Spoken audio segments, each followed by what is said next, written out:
armies that went to war in August 1914, none was so well equipped with artillery as was the German. German army doctrine at the time envisaged artillery playing a fundamental role in breaking the enemy's line. The German artillery arm was to remain forcefully impressive throughout the conflict, introducing many new designs during its course.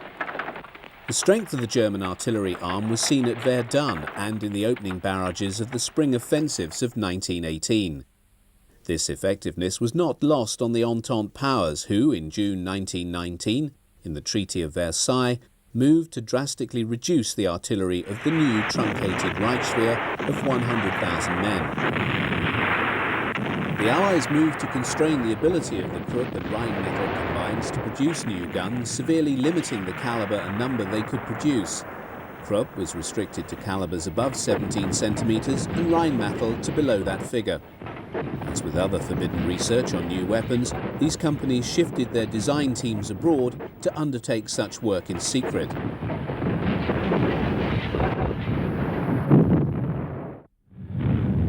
Krupps and Rheinmetall were extremely well placed to respond to the secret decision taken by Adolf Hitler in early 1933 to break the Versailles Treaty and begin rebuilding the German armed forces. The ambitions of Germany's new leader required a massive expansion in the types of guns and in the quantity of artillery needed. While many of the artillery types that were to see service throughout the war were already designed and in the process of being placed into production, the design teams in both companies now turned their fertile minds to addressing new challenges. Contracts were placed in rapid order by the government for a whole gamut of artillery types, ranging from the small infantry gun right through to the heavy rail guns. Contracts were also let to other companies to produce shells and manufacture the explosives and propellant charges for them. Other matters of related concern to the development of an expanded artillery arm were the production of new prime movers. 1, 3, 5, 8, 12 and 18-ton half-tracks, all of which would play their role in towing the new guns for the army. The army had determined to standardise on a few basic calibers quite early on in the 30s. By the middle of the decade, the 75mm infantry gun, SIG 33, 105mm field howitzer and the 150mm heavy howitzer, flak and 37mm anti-tank guns were already in large-scale production and finding their way in ever-increasing numbers to the Wehrmacht. Krupps were also producing very heavy guns to support the Navy's building program. Many, for warships that were never built because of the onset of the war, would find their way into the Army's control in due course. Small wonder that unemployment rapidly dropped in Germany following the massive investment by the state in the rearmament program.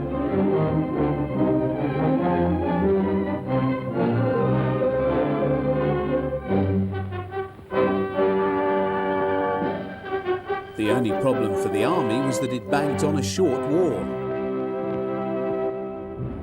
Once Hitler publicly renounced the Treaty of Versailles and announced the rebuilding of Germany's armed forces, he could not resist flaunting their growing power in public displays designed to both awe and intimidate.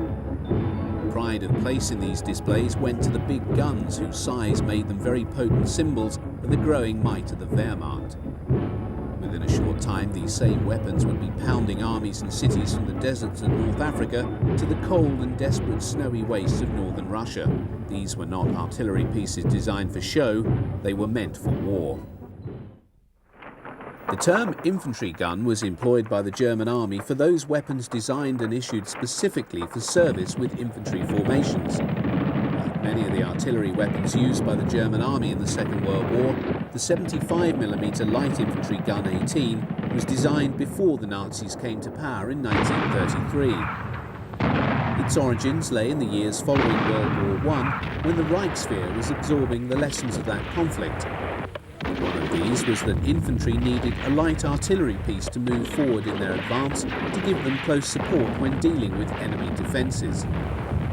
This weapon was first issued in 1927 and was still seeing widespread service in 1945, even though by that date it was being supplanted by heavy mortars in infantry units. The IG-18 saw service on all fronts and in all theatres wherever German infantry were engaged. Its light, small design saw it readily adapted for use by mounted troops.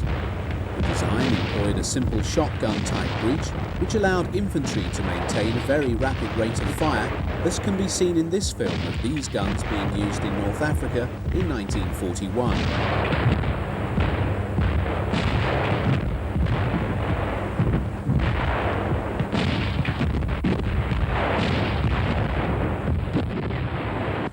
The barrel had an elevation from -10 degrees through to +75 degrees.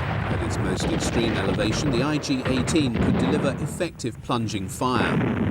Maximum range depended on ammunition type, but it was possible for it to shoot out to a maximum of 3,880 yards. The gun was pulled either by horse or towed by light trucks or one-ton half-tracks.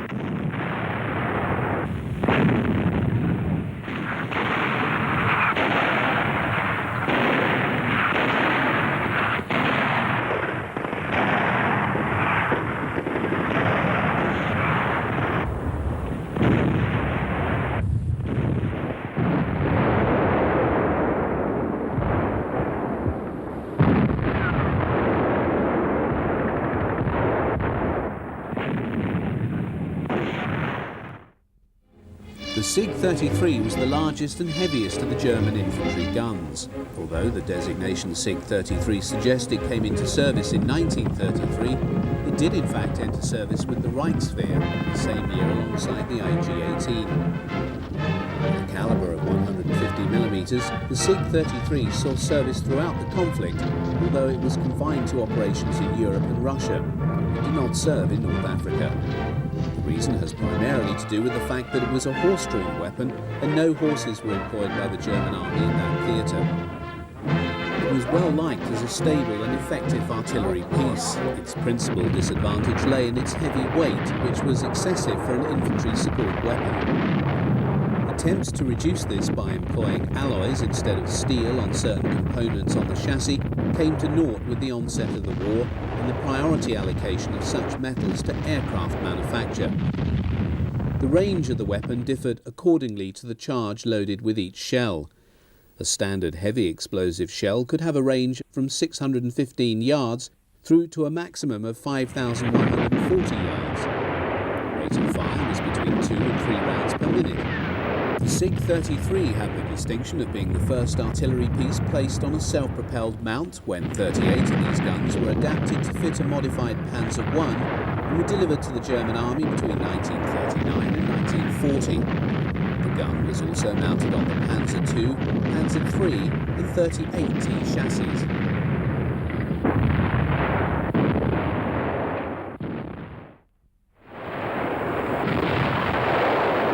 Seeing service in all theatres and on fronts where the German army served, the 105mm light field howitzer 18 was the standard artillery equipment at divisional level. It predated Hitler's coming to power, having been designed by Rheinmetall in the period 1929-1930. A number of years were to elapse before it entered service with the German army in 1935. It rapidly came to supersede and then replace the Army's former weapon of that caliber, the FH-16, that had been designed by Krupp during the First World War. The design, although modified, was to remain in service and production through to 1945. It was well thought of by those who operated it. Its principal virtue was that its crews found the weapon easy to operate and manoeuvre. Its split-trail design allowed it to be manhandled quickly, as can be seen in this film. One of its primary virtues was that it was extremely reliable. This was especially important after 1941, when the climatic extremes in the Soviet Union required that weapons work on demand, whether temperatures were in the high 40s centigrade or many degrees below zero. The gun could be depressed to an angle of -6 degrees and elevated to a maximum of +40. Range, as with most weapons, was dependent upon the power of the charge used. With a maximum powder charge, the F-18 could fire a 32-pound high explosive shell out to 11,675 yards or 10,675 meters.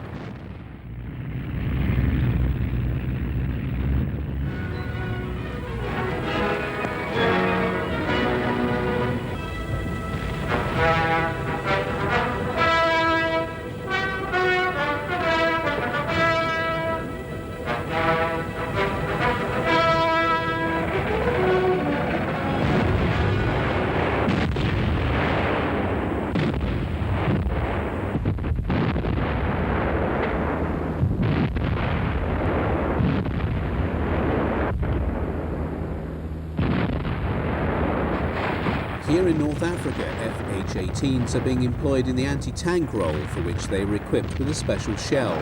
The original 10cm Panzergranat shell was later replaced by the more effective 10cm Panzergranat red shell. Either could reach a maximum range of 1,640 yards and penetrate the frontal armour of many Allied tanks.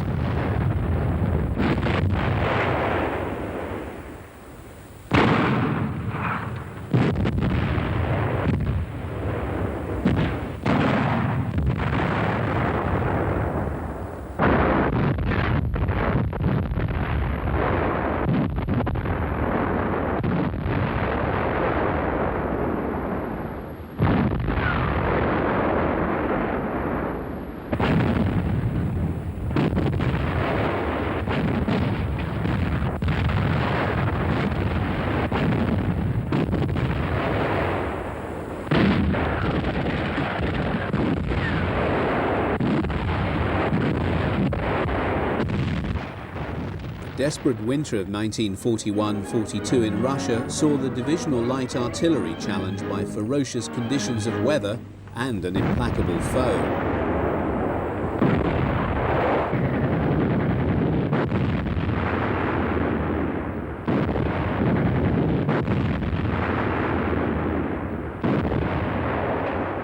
Having been caught by the Soviet winter, which in 1941 was the worst for some 50 years, artillery crews had to contend with bitter cold.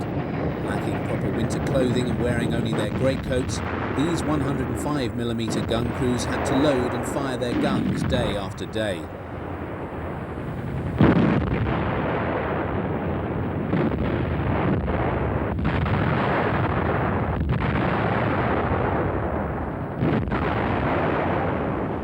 As with its heavier stablemate, the 150mm howitzer, the Achilles heel of the FH-18 was its lack of mobility.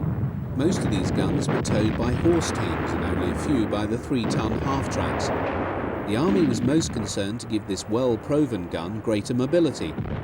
The growing obsolescence of the Panzer II light tank released many of the surviving chassis for conversion to self-propelled guns. In early 1942, the firm of Alket produced the Vespa. This was a self-propelled gun mounting the 105mm LH-18. This machine went into production in the same year, with 676 produced by July 1944. Most other 105mm guns were still towed in the same old fashion, with film of them being pulled by horses still being seen in 1945. The effectiveness of the 105mm can be measured by the manner in which many served alongside the larger 150mm howitzer, as is seen here.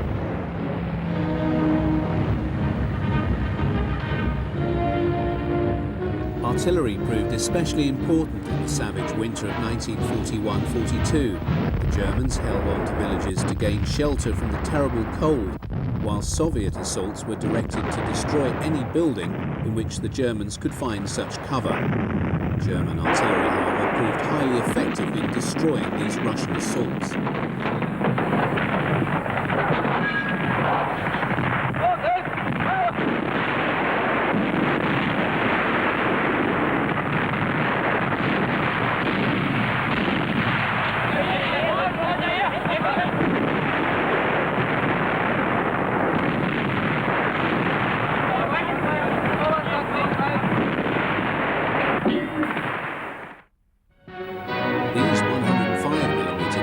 Enjoyed the late Italian summer sun in the vicinity of Salerno just weeks or days before the Allied landings there. The late model LH-18s mounted a muzzle brake to permit the gun to fire shells of greater power and range. 105mm batteries were employed in ever heavier firefights between the midsummer of 1943 and war's end on the Eastern Front. Desperate attempts by the Germans to hold back the ever-growing Soviet offensive tide saw them in continual use from the Ukraine through to the outskirts of Leningrad. By late 1944, the Germans had been pushed back into Poland and East Prussia. The 105mm light howitzer saw service literally up to war's end. The backbone of the German medium artillery formations throughout the war was the 15cm Schwer field howitzer, or SFH-18. It was developed and produced in parallel with the heavy 10-centimetre cannon, which employed the same carriage but is distinguishable by its shorter barrel. Both weapons were developed by Rheinmetall and Krupp in the late 1920s for the Reichswehr and entered service in the period 1933-34. However, the army became rapidly disillusioned with the 10-centimetre weapon and focused upon the 15-centimetre calibre, which saw service throughout the war. Another version of the same calibre, known as the FH-36, was ordered by the army as early as 1935, and this was distinguished by being lighter, as it used alloys in place of steel in some parts of the carriage. The distinguishing feature of this model is the muzzle brake. With the onset of war and the allocation of most metal alloys to aircraft manufacture, the production of the FH-36 was limited and discontinued in 1942. The 15-centimetre SFH-18 is seen in almost all films shot of the German army at war, from the first to the last days of the conflict. It was transported by horse and also moved in the advanced echelons of the army by being towed behind an 8-ton half-track. These seen in action here are involved in the first months of Operation Barbarossa.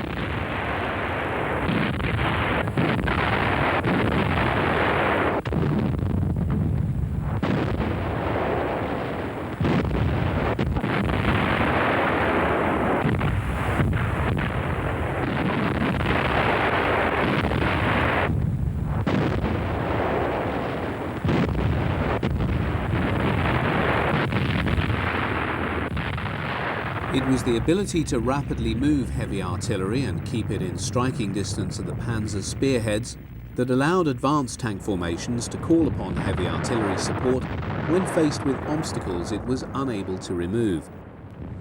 Having such weapons close to the moving front was also discovered to be psychologically most effective. The performance of this 15-centimetre gun was, as always, dependent upon the charge and shell type. The standard high-explosive shell weighed some 43.5 kilograms. When propelled by a single bagged charge, its range was some 4,000 yards. When employing the maximum charge, the gun's range was boosted to over 14,000 yards. Attempts to increase the range of this weapon even further saw the tentative introduction of the world's first rocket-boosted shell in 1941. It could only be employed on guns with muzzle brakes and had a theoretical maximum range of over 20,000 yards or 19,000 metres. It was not a success and withdrawn quite quickly. A very large number of different projectile types were developed for this weapon, including shells for employment against concrete emplacements, hollow charge shells and smoke shells.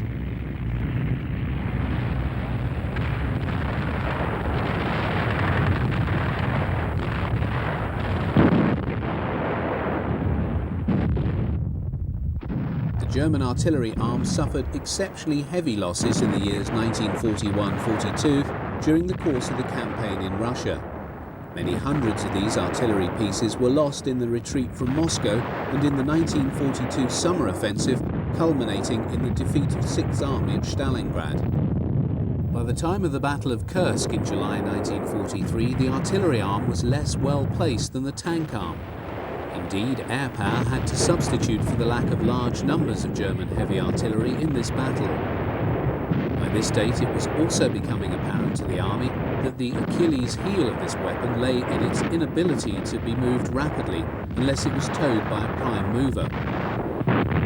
Even then, the weather conditions in Russia were such that after rain or during the muddy season, even half-tracks found it difficult to tow such heavy guns, the 15-centimetre weighing in at about 5.5 tons. In 1942, the decision had been taken to mount this gun on a fully tracked chassis to give it the desired mobility.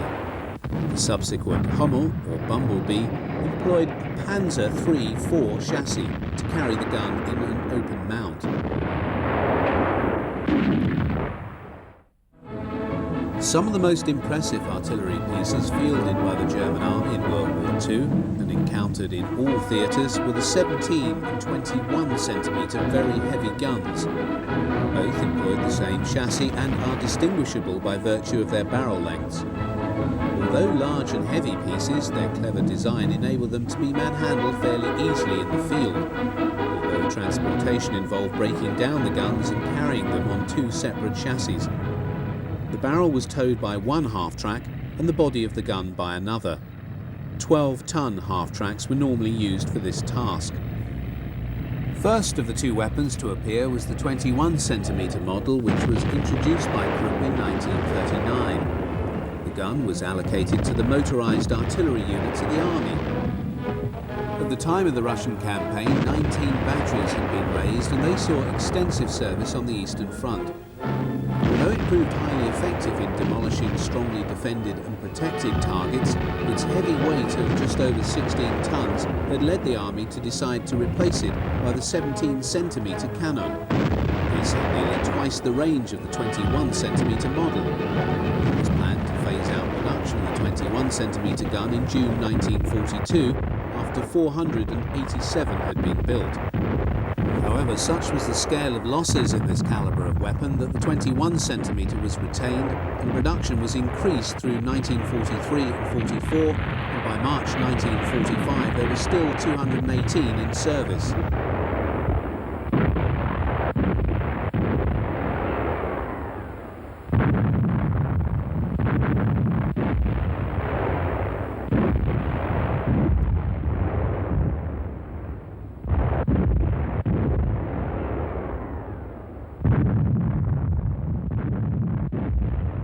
The 21-centimetre model had an elevation of between 0 and 70 degrees and a maximum range of over 16,000 metres.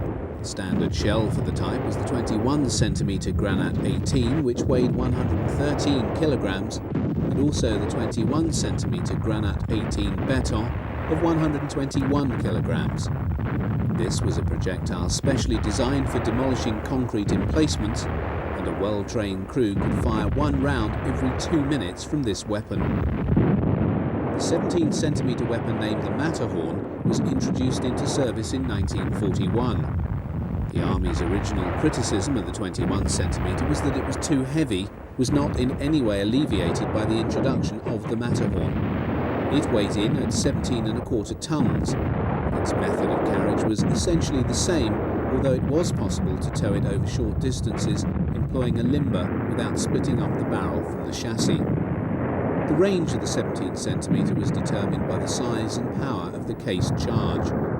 Maximum range with a charge 4, which then imparted a muzzle velocity of some 3,000 feet per second to the 138-pound high-explosive projectile, allowed it to reach over 32,000 yards. The 21 and the 17-centimetre often served alongside one another. By far and away the bulk of these weapons were committed to service in the east, where they operated in some numbers in the siege of Leningrad through the Crimea. Although associated with the Great War, artillery spotting balloons operated in the quieter sectors of the Eastern Front. This was possible because the Soviet Air Force was not so prominent in the skies over Russia, so the balloons could be used without fear of being shot down. Employing information radio down from the balloon, coordinates are worked out and fed to the gun team.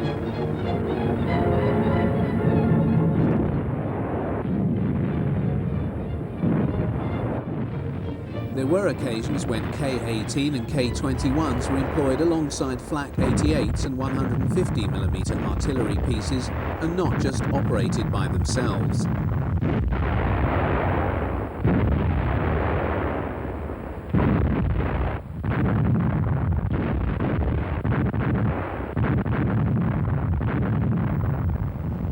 Dating from the autumn of 1943, this sequence shows a 21-centimetre Mirza operating alongside 150mm heavy artillery, 105mm medium guns and Flak 88s in the Dnieper Bend in southern Russia. Fire support is provided by the artillery as Panzers and SPWs prepare to advance against Soviet armour in the distance.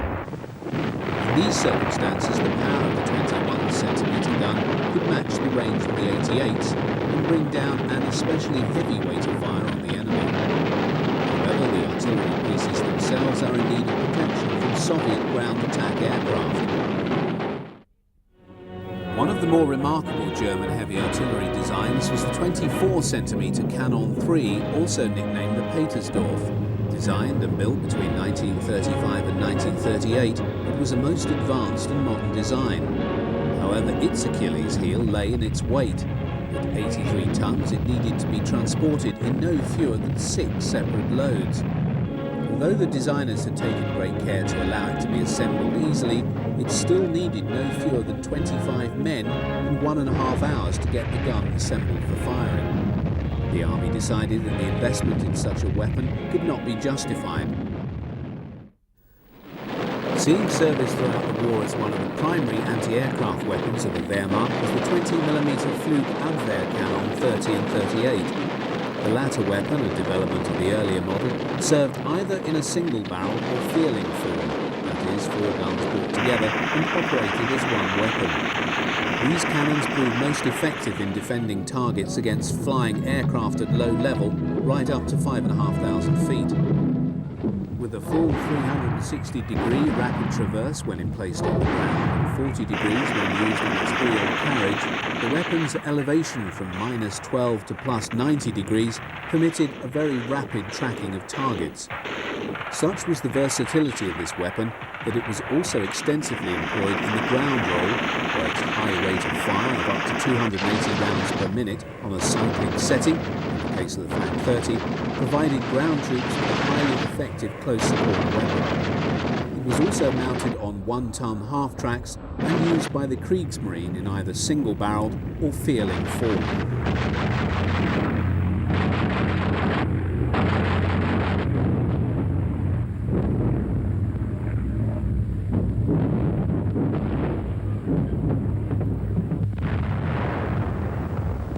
The Flak 30 was first introduced into Luftwaffe service in 1935, where it was originally towed by the Krupp Boxer light truck. While this gun served with distinction in the early stage of the war, the Luftwaffe had decided even before the onset of the conflict that it needed an improved variant with a much higher rate of fire. So the Flak 38 was raised to a maximum of 480 rounds per minute, although a more practical rate was 220 rounds to save on barrel wear.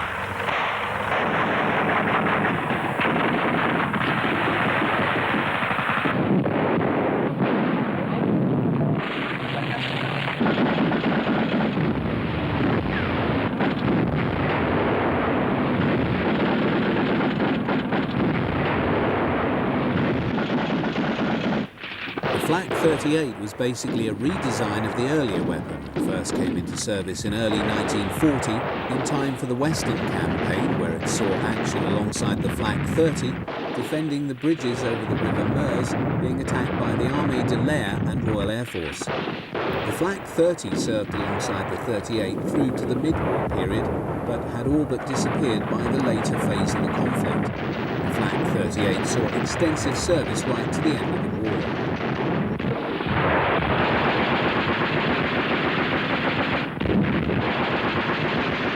The Flak feeling emerged in late 1940 and was a rapid and practical response to the Luftwaffe's need to get more ammunition into the air to raise the probability of effecting the kill of a target. Mounting 4 Flak 38s on one mount enabled the combined rate of fire from all 4 barrels to be raised to a maximum of some 1,900 rounds per minute. However, a more practical rate so as to enhance barrel life saw this come down to around 700 to 800 rounds per minute. The Flak feeling was employed alongside the larger 37mm and 88mm flak guns in the aerial defence of Germany. By 1944, the Luftwaffe had come to the conclusion that 20mm was too small a calibre to be effective against the aircraft being deployed by the Allies and the Russians. It was this realisation that led Hitler to refuse production of the Flak Panzer IV Mobilwagen in 1944 as being a waste of a tank chassis for such a purpose because of the perceived inadequacy of the Flak Feeling 38 that was slated to be its primary weapon.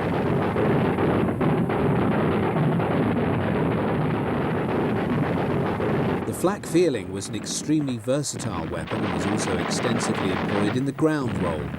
When employed employing armor-piercing ammunition, it could defeat soft skins, armoured cars and thinly armoured light tanks. The flak Vierling was also mounted on trucks and on the 8-ton half-track. The Kriegsmarine also extensively employed the weapon on its warships.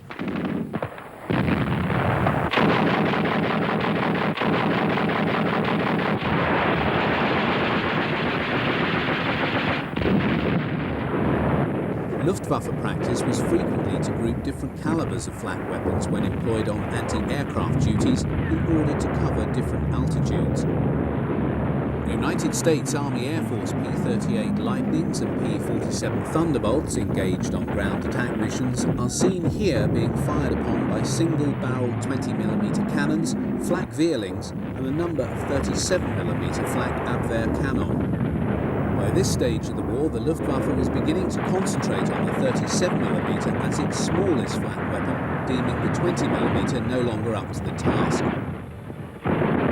Examples of the 37mm flak weapon and its different variants is not at all common in film of this period. The caliber first entered service in 1935 and appeared in a number of different variants by war's end. The original flak 18 was quickly replaced by the flak 36 and 37, which was the most common variant used in action.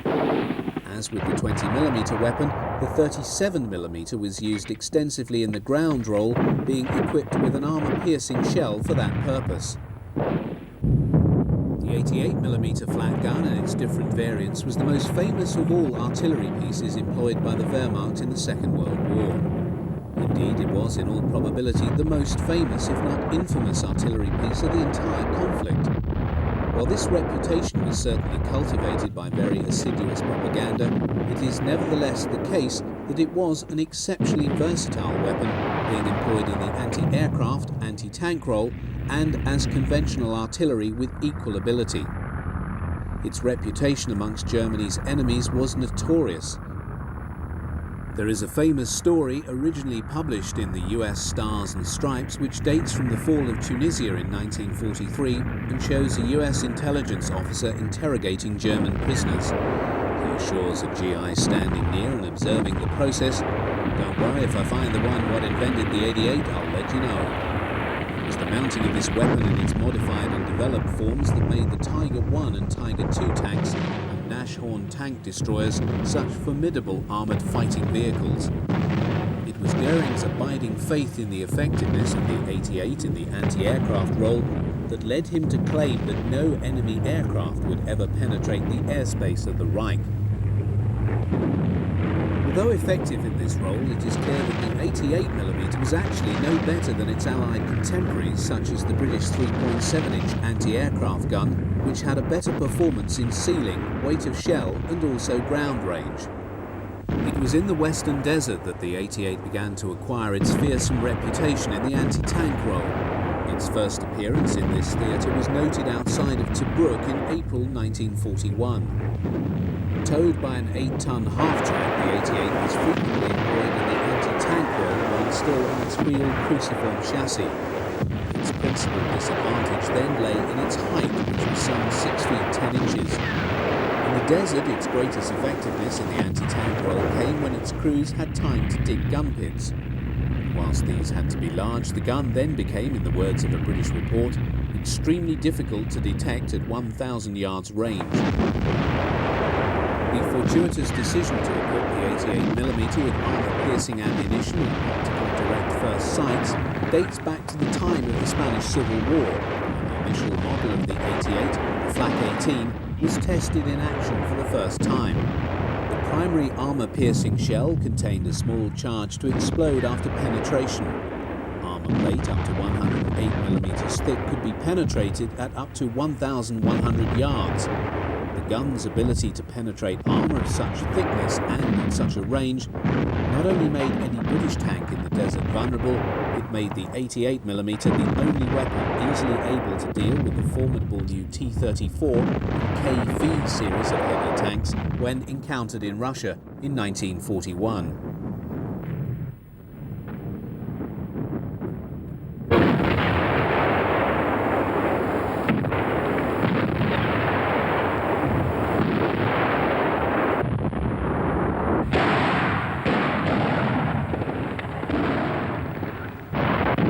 88 was also frequently employed in the conventional artillery role. These Waffen-SS troopers are serving their pieces in southern Russia in the late summer of 1943.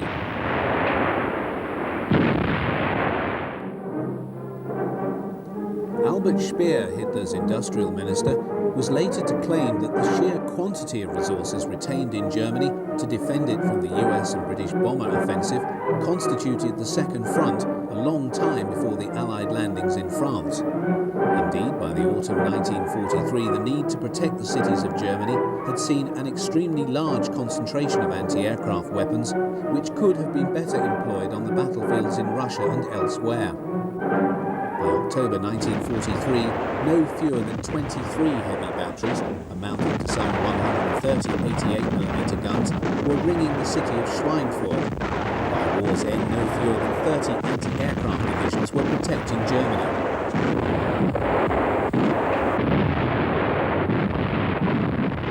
88 batteries provided a defensive umbrella for German and Italian forces retreating from Sicily across the Straits of Messina in August 1943.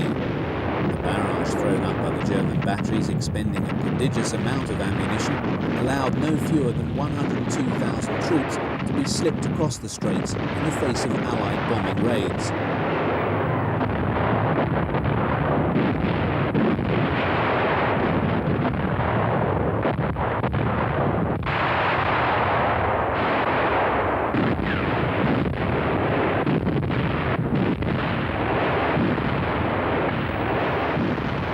Encountered the 88 throughout the Italian campaign. As the Germans often emplaced their guns in well-prepared defensive positions, the 88 once more emerged as a formidable weapon. From Salerno through to Cassino, the Germans used their 88s to delay the Allied advance. It was in the fighting around the Great Monastery in early 1944 that film of 88 shooting at Allied Sherman tanks was taken. The 88 often proved to be the nemesis of this Allied tank, which by this date and through to war's end was to constitute the primary weapon in the Allied tank forces. The frontal armour of the Sherman was vulnerable to penetration to the 88 from some considerable distance. Whether encountered as an artillery piece or when mounted on tanks and self-propelled guns, this particular weapon was to prove exceedingly dangerous to all Allied AFVs. Given its effectiveness, it would be perfectly reasonable to suppose that the 88mm Flak 18 was actually a very new design. In fact, it can be traced back to 1925, and although Krupp and Rheinmetall did experimental work in Germany, much of the design was undertaken by Germans seconded to work at the Bofors factory in Sweden. A prototype was then built in Germany and the gun entered service in 1933. It was blooded in the Spanish Civil War and was most successful.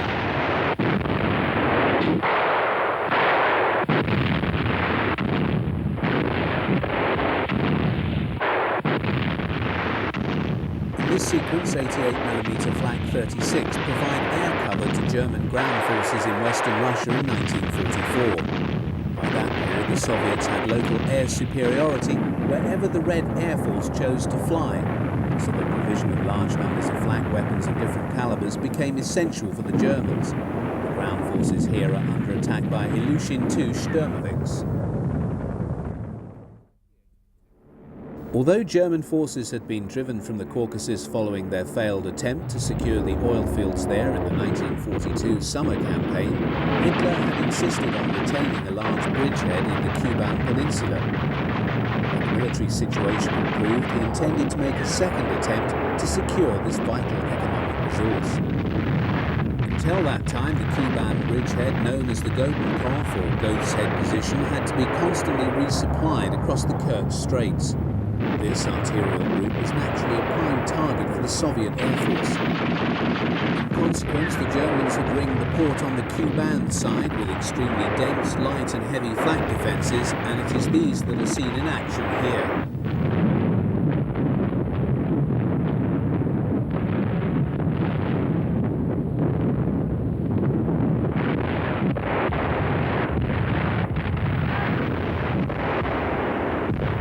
On this occasion, IL-2 Sturmovix are engaged in medium and low-level strikes on the port facilities. 20mm and 88mm flak guns provide a heavy barrage which takes its toll on a number of the Soviet aircraft.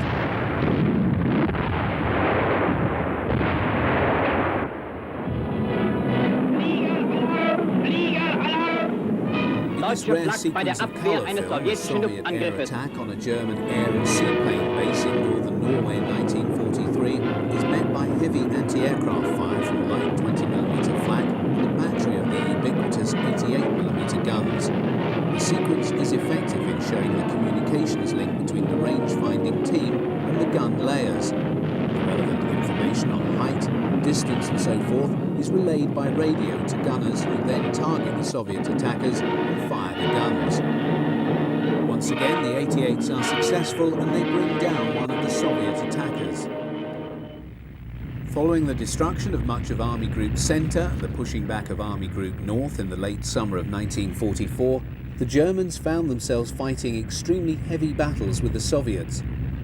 In this excellent sequence showing 88mm flaks operating in the anti-tank role with support from light flak, oncoming Soviet armour is targeted.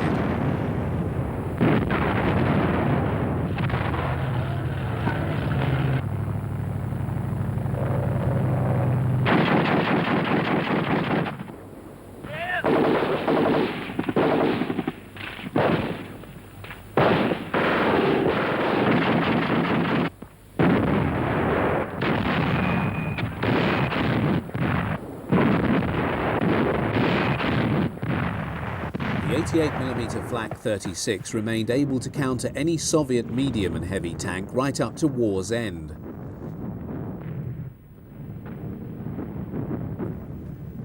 In the face of almost total Allied air supremacy over the Normandy battlefield, from June through to August 1944, the Luftwaffe could only give succour to the German army by the employment of extremely large numbers of flak batteries. Frequently, flak weapons were grouped in a sector and were of different types. 20mm single-barrelled, Feelings, 37mm and 88mm are here grouped together to offer the most effective air umbrella to the ground defences.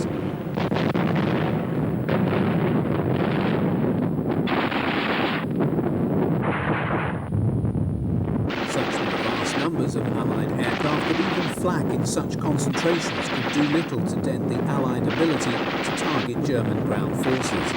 Nevertheless, Allied losses were not light, and the German guns brought down many aircraft.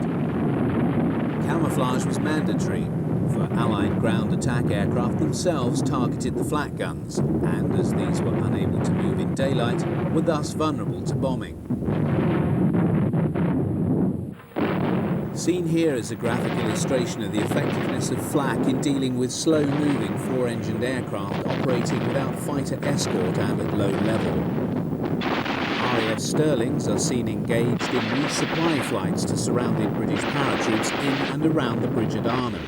Because of the contracting defensive perimeters, they need to fly very low over the target area in order to try and ensure their supplies reach the trapped British paras. As such, they're sitting ducks.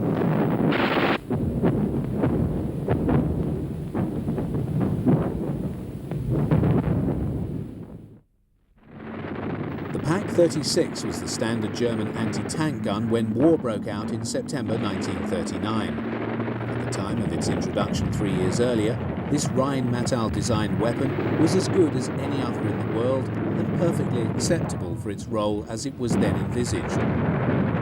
While service in Poland did little to cause the German army to question its effectiveness, its poor performance in the Western campaign against the heavily armoured French Char B and the British Matilda II tanks led to the ordinary trooper labelling it the Army's door knocker. It was extremely disconcerting for the crews of the Pak-36 to observe the shell from the Army's standard anti-tank gun simply bounce off the heavy armour of these machines. This was compounded by a repeat experience when in June 1941 the Germans first encountered the Soviet T-34 and KV-1. In both cases, the armour-piercing shells of the Pak-36 once more simply bounced off the heavy armour of the Soviet tanks. After this, its days as an anti-tank gun were numbered, even though it was more than adequate for dealing with the Soviet BT and T series of tanks.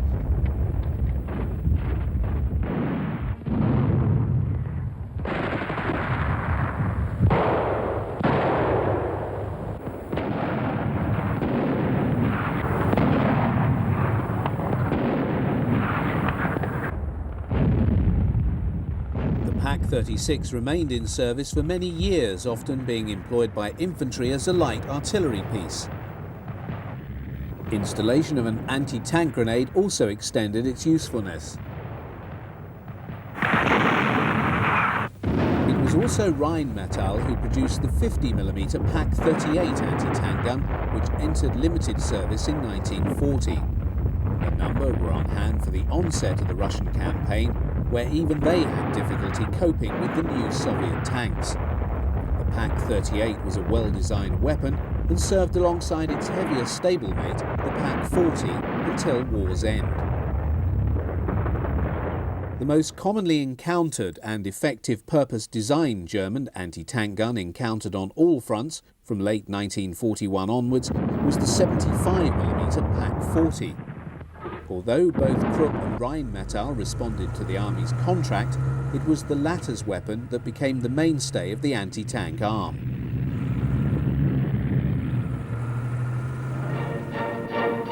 One of the more unusual sequences of film, dating from 1943, illustrates a Pak-40 being towed by horses ridden by Cossacks. These famed riders of the steppe served in some numbers with the Wehrmacht, and it was their expertise with these animals that saw them pulling this anti-tank gun in this fashion. On most occasions, the Pak-40 was towed by a half-track or Raupenschlepper. The Pak-40 was, in essence, an enlarged Pak-38. It was an extremely effective weapon with a muzzle velocity of 2,600 feet per second that enabled it to penetrate 116mm of armour at 1,000 metres. It was the answer German anti-tank gunners needed on the Eastern Front, with the T-34 and KV series proving vulnerable to the type. It was found mounted on a number of self-propelled guns and also employed as a light artillery piece.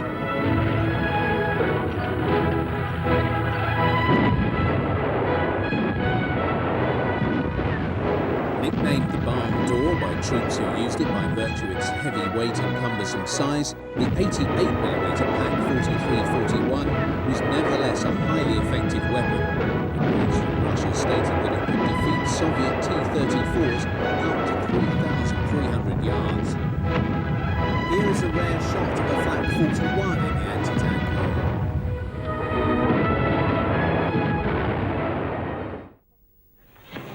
With the beginning of rearmament in Germany in 1933, interest was revived in railguns. Germany had built a number of these weapons in the Great War, many employing modified barrels adapted from large caliber naval guns. Krupp was the home of these guns, and a small staff of 200 involved on their design at the beginning of 1933 quickly rose to 2,000. In the 6 years before war broke out, the Germans built a number of new weapons, calibers from between 15 centimetres and 28 centimetres. The largest railgun ever built was the 80cm Dora, which was completed in 1942. Most railway guns were used for long-range bombardments of special targets. The influence of First World War design was clearly apparent in the 24cm railgun known as Theodor Bruno. Although begun in 1936, many of its features drew heavily on the design of an artillery piece dating to 1910. The Army placed an order for 6 of these weapons, and all were delivered by 1939. These were deployed in 4 batteries in May 1940. The Theodor Bruno fired a number of projectiles, but a standard high-explosive shell, weighing some 327 pounds, could achieve a maximum range of 22,091 yards when employing a full charge.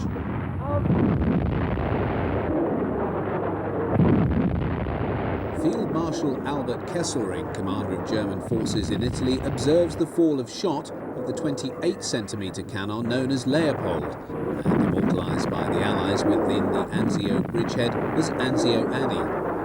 More properly designated the 28cm K5E, this weapon is generally regarded as one of the finest railway guns ever built. Design of this new type began in 1934, with the first entering service in 1936. Such was the effectiveness of the type that it was retained in very low volume production through to 1945, by which time Krupp had built 28, although the complete order was for 30. By May 1940, there were 8 24cm guns in service, and these were deployed in 8 batteries. This calibre of weapon was eventually to comprise almost half of all the German railguns. In total, the gun weighed 218 tons and was mounted on 2 6-axle bogie trucks. The barrel length was 21.5 metres and its maximum range 62 kilometres. The greatest concentration of railguns and super heavy guns and mortars ever deployed by the Germans for one operation occurred in the late spring and early summer of 1942 in Russia. They were brought out especially from Germany to pulverise the defences of the Soviet Black Sea fortress of Sevastopol in the Crimea. The largest of the railguns brought in for the task was the gigantic 80cm Dora. Weighing in at a modest 1,350 tons, it saw its only service at Sevastopol and later at Warsaw in 1944.